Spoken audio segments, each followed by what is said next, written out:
Christmas, a Flitch, welcome to Hobbies Adventures. We're gonna go back to Cupid, which I kind of forgot about. I'm sorry. Synthetic, aloof, and irrelevant. Couldn't capture his essence in a few human strokes. I don't remember where we were. I'm sorry. Suddenly, Rosa realized he was powerful. Who are you?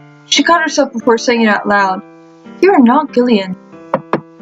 And yet, he spoke to her as if he knew what it was like to hurt and to fear.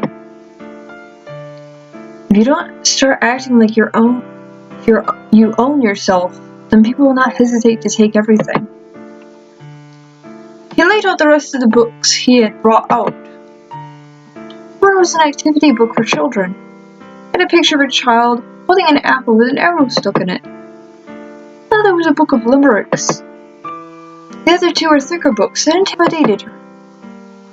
Would she come to know? She would come to know them as Hamlet and Paradise Lost. Those are good books. But the one that caught her eye was an ornately designed book.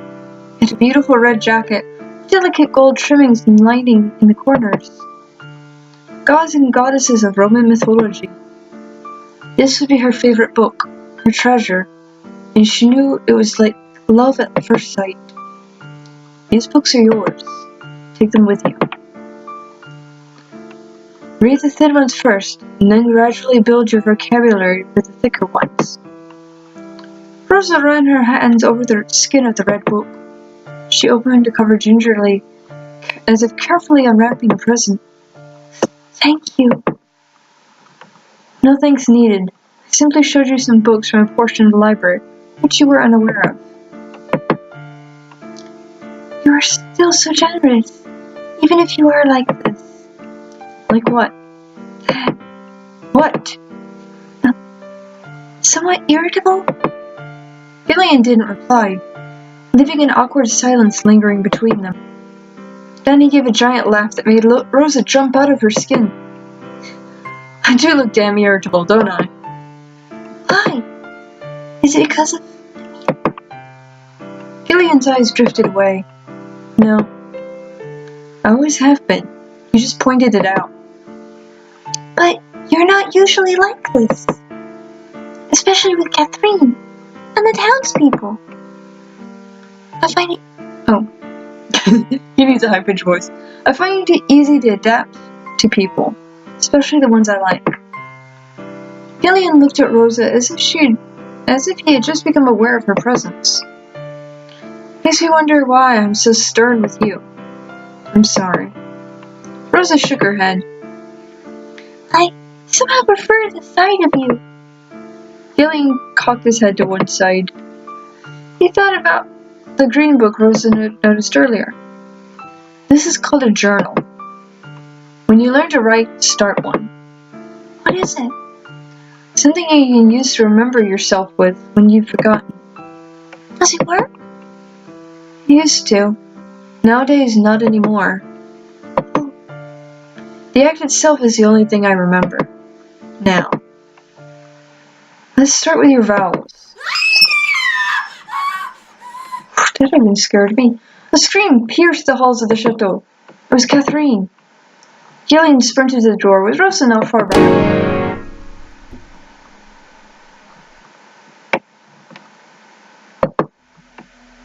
Back in the piano room, Catherine took a shaky step towards her sister. She wasn't moving at all. I didn't. It was an accident. Emile. She was overcome with the urge to approach her sister and shake her awake. Make sure she was okay, but it was a nasty fall. Emile! Catherine saw the way her sister's head snapped back as if it collided with the sharp corner of the piano. She watched it all like a series of photographs in her head. She had to check on her, but her feet refused to move. Instead, she began to retreat to the corner. She did not even notice that her legs were moving until her forehead touched the wall. She didn't want to turn around. Her sister was on the floor. Her eyes were open, unblinking. It was an accident. It was nothing but an accident.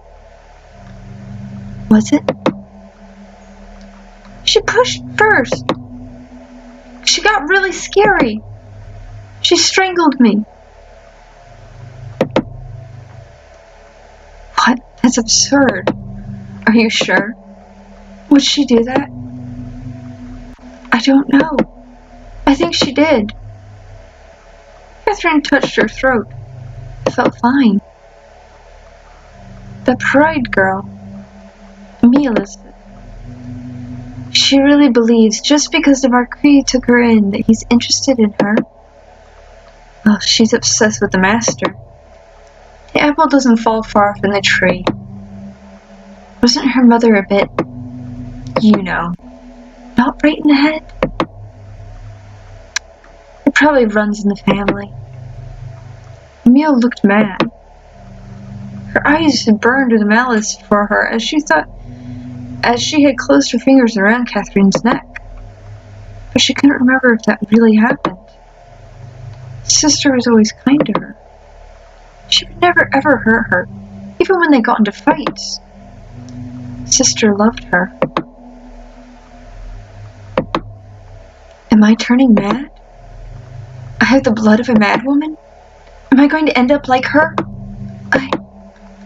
I only told her the truth. Gilliam doesn't care for her.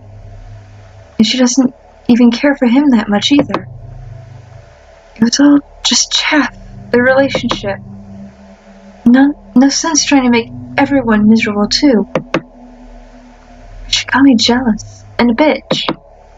She's never called me a bitch. She said they have decided to send me away.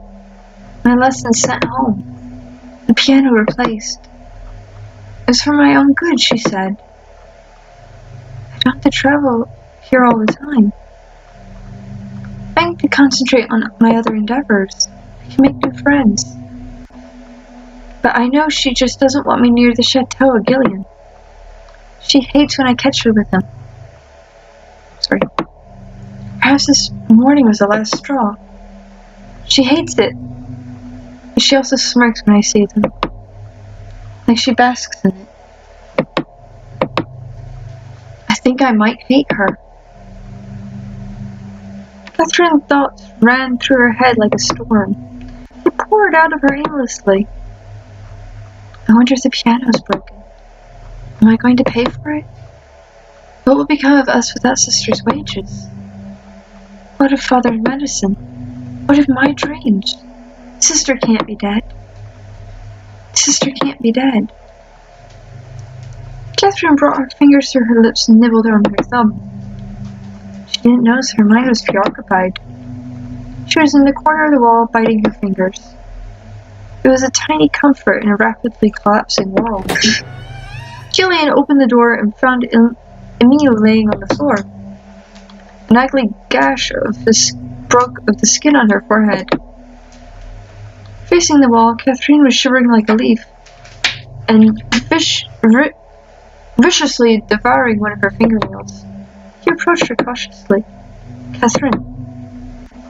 Rosa was out of breath, but she was able to let out a gasp at the scene. Emile's lifeless eyes stared up at nothing while Catherine pressed herself into her corner. What happened after she left? Rosa, you call for help, please. See if someone checks on Emile. Rosa did as she was told, but what she really wanted to do was hug Catherine herself. Gillian took a small step towards her. He called out her name slowly and coaxingly. Catherine turned her head, her thumb still on her lower lip. It was an accident. I swear. Of course it was, Catherine. Of course it was. She pushed me first. She wanted me sent away. She wanted me gone. You can tell me about it later. Let me take you away from this room. What have I done? I'm about to run out of time, so I'll see you later. Also, I'm going to save this because I finally learned how. Button Q. So I will see you